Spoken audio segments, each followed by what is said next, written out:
Olá, fraterna a todos, sejam bem-vindos a mais um estudo do Evangelho segundo o Espiritismo. Esta é uma atividade promovida pelo Grupo de Estudos Espíritas Isabel de Aragão. Vamos hoje finalizar o estudo do capítulo 19 e que tem como título A Fé que Transporta Montanhas. Lembramos que este capítulo é composto pelos seguintes temas: o poder da fé, a fé religiosa, condição da fé inabalável, parábola da figueira seca, que já estudámos na live anterior. E nas instruções dos Espíritos temos os temas fé, mãe da esperança e da caridade, a fé divina e a fé humana, que hoje iremos estudar. Vamos então ouvir o relato de José, espírito protetor, em Bordeaux, 1862, e nos fala sobre a fé, mãe da esperança e caridade, e nos diz: a fé, para ser proveitosa, deve ser ativa, não pode adormecer. Mãe de todas as virtudes que conduzem a Deus, deve velar atentamente pelo desenvolvimento de suas próprias filhas. A esperança e a caridade são uma consequência da fé. Essas três virtudes formam uma trindade inseparável. Não é a fé que sustenta a esperança de vermos cumpridas as promessas do Senhor? Porque se não tivermos fé, que esperaremos? Não é a fé que nos dá o amor? Pois se não tiverdes fé, que reconhecimento tereis e por conseguinte, que amor? A fé, divina inspiração de Deus, desperta todos os sentimentos que conduzem o homem ao bem. É a base da regeneração. E é necessário que essa base seja forte e durável, pois se a menor dúvida puder abalá-la, que será do edifício que construístes sobre ela? Erguei, portanto, esse edifício sobre alicerces inabaláveis. Que a vossa fé seja mais forte que os sofismas e as zombarias dos incrédulos, pois a fé que não desafia o ridículo dos homens não é a verdadeira fé. A fé sincera é dominadora e contagiosa. Comunica-se aos que não a possuíam e nem mesmo desejariam possuí-la. Encontra palavras persuasivas que penetram na alma, enquanto a fé aparente só tem palavras sonoras que produzem o frio e a indiferença. Pregai pelo exemplo da vossa fé para transmiti-la aos homens. Pregai pelo exemplo das vossas obras para que vejam o mérito da fé. Pregai pela vossa inabalável esperança para que vejam a confiança que fortifica e estimula a enfrentar todas as vicissitudes da vida. Tende, portanto, a verdadeira fé, na plenitude da sua beleza e da sua bondade, na sua pureza e na sua racionalidade. Não aceiteis a fé sem comprovação, essa filha cega da cegueira. Amai a Deus, mas sabei porque o amais. Crede nas suas promessas, mas sabei porque o fazeis. Segui os nossos conselhos, mas conscientes dos fins que vos propomos e dos meios que vos indicamos para atingi-los. Crede e esperai, sem fraquejar. Os milagres são produzidos pela fé. E vamos aqui interromper para falarmos um pouco deste tema. Fé, mãe da esperança e da caridade. Fé, esperança e caridade. São três virtudes inseparáveis que vão fazendo parte da nossa vida à medida que crescemos espiritualmente. Na verdade, toda a vez que resistimos ao arrastamento de tendências erradas, há virtude. E um dia chegaremos a vivenciar espontaneamente as virtudes sem que isso nos exija qualquer esforço. Ora, a maior qualidade que uma virtude pode ter é de ser praticada com a mais desinteressada caridade. E das três virtudes citadas no Evangelho de hoje, a fé, sendo inata em todos os seres humanos, sendo parte integrante de cada vida, ninguém está isento à sua realidade. Sendo a mãe das outras duas virtudes, ela se torna mais fortalecida e plena quando raciocinada, trazendo equilíbrio físico e psíquico à sustentação da vida humana. Essa virtude é a mais pura essência espiritual e deve ser resultante do esforço pessoal de cada criatura e nunca se deve achar que ela é privilégio de alguém. A fé não é um dom gratuito, é uma confiança que se conquista pouco a pouco, à medida que a compreensão se desenvolve, muitas vezes à custa de raciocínios demorados. E para conquistá-la, não devemos aguardar momentos felizes e tranquilos, que pouco acontecem na vida terrena. Devemos buscá-la nos momentos mais pungentes, quando a dor encontra morada no nosso coração, fazendo um desafio à resignação. Não podemos aguardar o momento de sermos espíritos perfeitos para demonstrar fé, porque só nos tornaremos melhores depois que passarmos pelas dores e obras realizadas em múltiplas reencarnações. A fé desponta em nossa vida à medida que o amor nasce, brilhante como o sol, tomando como veículo os nossos braços, os nossos olhos, nossas palavras, fazendo com que os que vivem à nossa volta recebam a bênção e amparo, porque a fé sem obras é morta. E para isso é necessário o nosso burilamento espiritual, rompendo o casulo do egoísmo e do orgulho para ir ao encontro de quem sofre. A fé com obras é robustecida pelo exercício da compreensão e do amor ao próximo. A humanidade sofre de angústia porque é órfã de fé, porque se esquece que acima dela reina a vontade do Pai Celestial. Quando transpiramos pessimismo, só colheremos negação em nós mesmos, mas se vivermos a bondade, a harmonia será a nossa mensagem. Não devemos rogar o fortalecimento da fé, na expectativa de que ela aumente em cada dia um de nós, outorgada por Deus ou Jesus. Não. O seu crescimento apenas será proporcional ao nosso trabalho contínuo, do socorro aos que sofrem, do desejo de amparar os desesperançados, do privilégio de nos juntarmos à dor dos nossos semelhantes. Assim, precisamos garimpar a fé em nós mesmos, acumulando riquezas espirituais através do trabalho desinteressado em favor do próximo. E aí sim, perceberemos a presença divina em nossa existência. Quanto à esperança. A esperança é a faculdade que infunde coragem e impela à conquista do certo e do bem.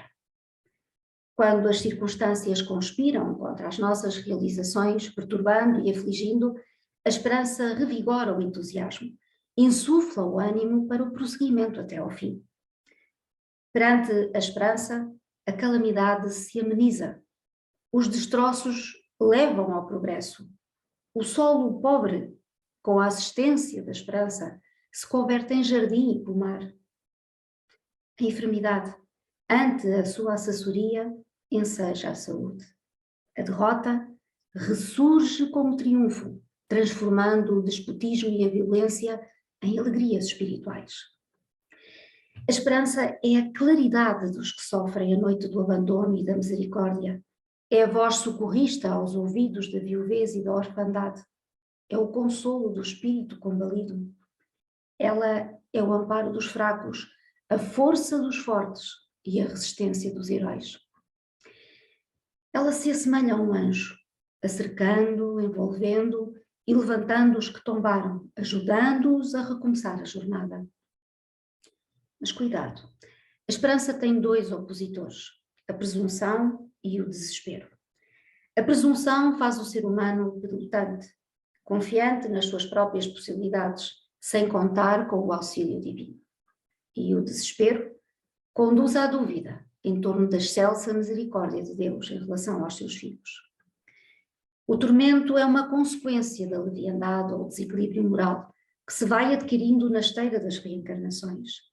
E a esperança constitui o estímulo para soerguer cada um ante as leis divinas da harmonia.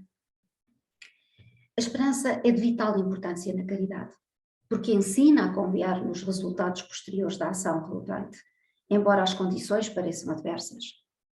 Quando o abnegado oferece a vida física à comunidade, O artista, a beleza, o cientista, a pesquisa, o trabalhador, a ação, todos têm esperança e a expectativa de resultados felizes. A esperança é humilde e imperturbável. É semelhante à bússola guiando os nautas e as caravanas nos rumos da felicidade e não se detém no portal das realizações. A esperança suaviza os espíritos e os conclama à paz, ao amor e ao dever. E a caridade? A caridade constitui a mais alta expressão do sentimento humano, porque em sua base o espírito encontra firmeza para as atividades enobrecidas em prol de todas as criaturas. Muitos a confundem com a esmola. Claro que é valioso todo o gesto de generosidade, quando renova o ânimo e o fortalece para atividades redentoras.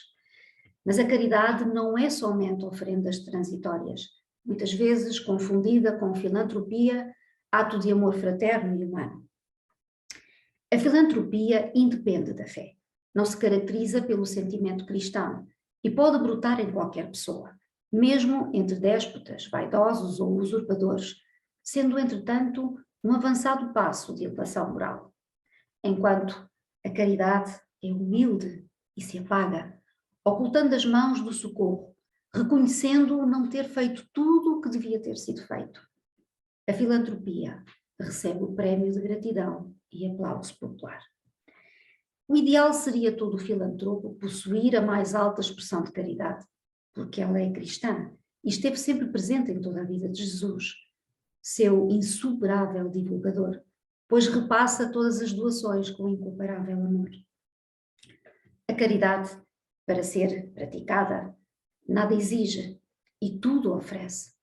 E o ser humano que a tem é capaz de amar até ao sacrifício da própria vida física.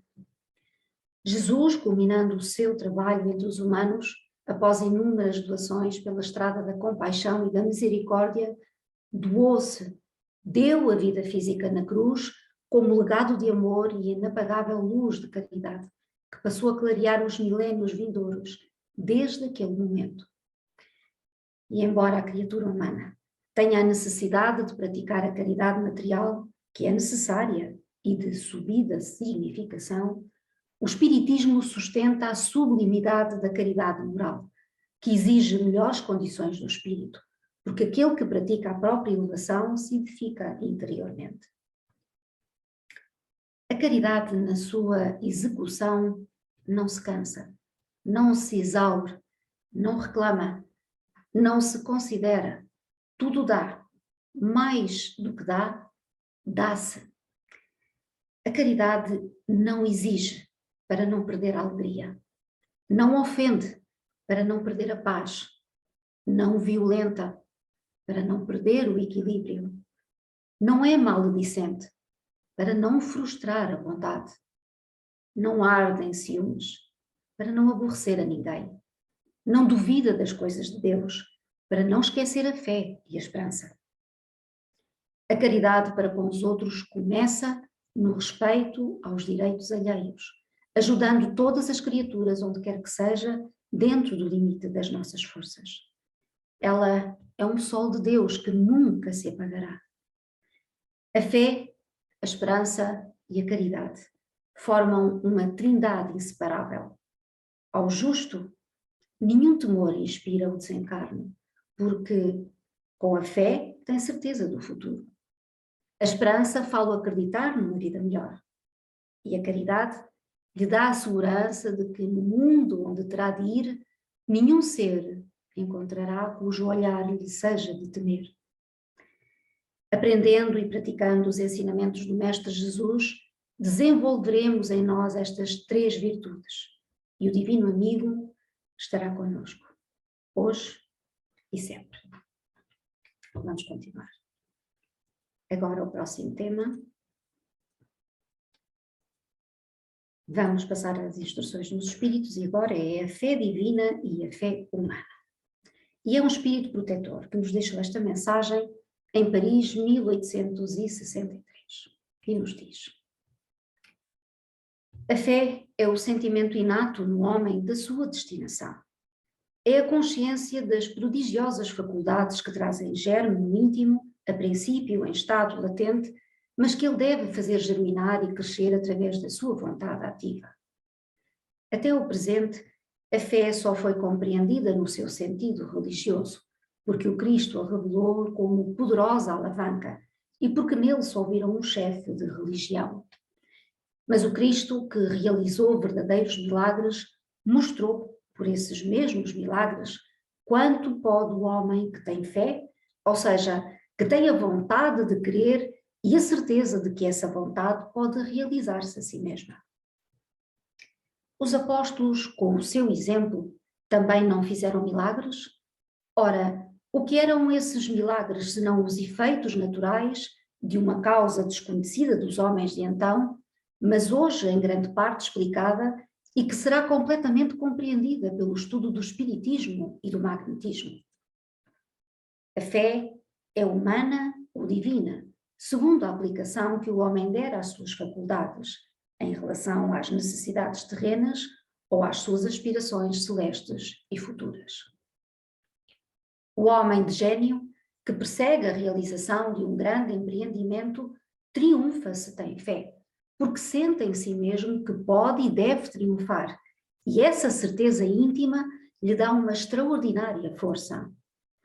O homem de bem que, crendo no seu futuro celeste, quer preencher a sua vida com nobres e belas ações, tira da sua fé, da certeza da felicidade que o espera, a força necessária, e ainda nesse caso se realizam os milagres da caridade, do sacrifício e da abnegação. E por fim, não há más inclinações que com a fé não possam ser vencidas. O magnetismo é uma das maiores provas do poder da fé, quando posta em ação. É pela fé que ele cura e produz esses fenómenos estranhos que antigamente foram qualificados de milagres. Eu vos repito, a fé é humana e divina. Se todas as criaturas encarnadas estivessem suficientemente persuadidas da força que trazem consigo e se quisessem pôr a sua vontade a serviço dessa força, seriam capazes de realizar o que até hoje chamais de prodígios e que é simplesmente o desenvolvimento das faculdades humanas. E concluímos aqui o capítulo 19. Vamos fazer aqui as nossas reflexões finais sobre este tema, a fé divina e a fé humana. A fé é um sentimento inato no homem. Trazemos em nossa consciência, em estado latente, um conjunto de faculdades que nos permitem pressentir valores que estão acima das nossas capacidades conhecidas. Todas as religiões têm os seus artigos de fé, e em boa verdade, a fé faz mais sentido quando compreendida no contexto religioso. Contudo, embora um bom número de religiões tenha suas bases no cristianismo, a verdade é que Jesus não veio criar nenhuma religião, embora seja visto como um chefe religioso. O que Jesus Cristo nos trouxe foi um conjunto de conceitos, um conjunto de novos paradigmas com vista à mudança de atitudes e também novas luzes sobre aquilo que pensávamos de Deus, bem como os alertas sobre a vida futura. Mas no que diz respeito aos novos conceitos, está bem clara a sua mensagem, que aponta para as potencialidades de cada um, alertando que precisamos fortalecer a nossa vontade e fé, por forma a conseguirmos realizar os mesmos prodígios que ele produziu. E lembremos, se tiverdes fé, direis a esta montanha que se mova daqui para ali, e ela se moverá, e nada vos será impossível realizar. Estas foram as suas palavras. E com esta afirmativa, Jesus abre-nos as portas para os grandes feitos que até então pensávamos que apenas poderiam ser obra da divindade. Mas Jesus também nos alerta para a necessidade de sermos perseverantes, trabalhando e melhorando-nos continuamente, por forma a que façamos crescer em nós a fé. Assim, pelas palavras do Mestre, percebemos que afinal a questão da fé não é apenas uma contextualização religiosa. Ela é também de caráter humano, Para realizar e produzir, eu preciso acreditar em mim, nas minhas potencialidades, naquilo que, querendo, serei capaz de fazer. Faz todo o sentido nesta questão o provérbio: querer é poder. Pelos ensinamentos do nosso mestre, percebemos que a fé não se prescreve, nem se impõe. A fé é algo que se vai adquirindo e não há ninguém impedido de a fortalecer.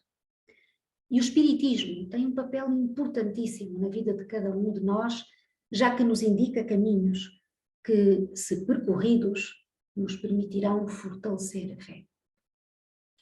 E o primeiro desses caminhos é precisamente o apelo ao autoconhecimento. Precisamos conhecer nossas fraquezas, por forma a extirpá-las do nosso ego. Precisamos fortalecer a vontade, pois só uma vontade forte conseguirá grandes feitos. Dos fracos não fala a história, como diz o provérbio. E assim, estudando, analisando e corrigindo as nossas atitudes, vamos nos tornando pessoas melhores e bem assim mais aptas a desenvolver a fé. Mas o Espiritismo também nos convoca ao estudo generalizado da gênese das coisas e da vida, auxiliando-nos a compreender os fenómenos que antes se nos apresentavam como coisas miraculosas. Os dogmas, ou seja, a crença de que é assim porque simplesmente está escrito algures, ficam para trás, já que agora é a crença racional que se impõe. E mais, fica claro que a fé religiosa muito terá a ganhar, porque estamos fortalecidos na confiança em Deus. Sabemos que Deus nos fez com potencialidades para vencer os obstáculos que Ele, Pai, sábio e generoso, vai colocando em nosso caminho, a fim de que possamos progredir. Então, a fé religiosa deixará de ser uma fé cega. Ela passa a ser uma fé raciocinada, pois só assim terá o seu futuro assegurado, não temendo jamais o progresso do conhecimento, o progresso da ciência, pois aquilo que é verdadeiro tanto é na obscuridade quanto em plena luz. Percebemos agora que a fé desperta os instintos nobres que encaminham o homem para o bem, sendo por isso necessário que a crença, fortalecida pela razão, pelo raciocínio, seja mais forte do que os sofismas e as zombarias dos indivíduos, bem como dos nossos vícios e paixões. Fortalecida a fé, cada um de nós tem potencialidades que deverão ser direcionadas para o bem, transformando cada um de nós em agentes de cura nesses fenómenos extraordinários que antes eram qualificados de milagres. E dessa maneira daremos eficácia à fé, que para ser verdadeira não deve estar simplesmente em nossa consciência, precisa ser transformada em obras. Através do serviço em favor do próximo, ela nos impulsionará para Deus. E damos por terminado o estudo de hoje, desejando que o mesmo possa contribuir para que o nosso horizonte se alargue e nossas potencialidades no bem engrandeçam. Até breve.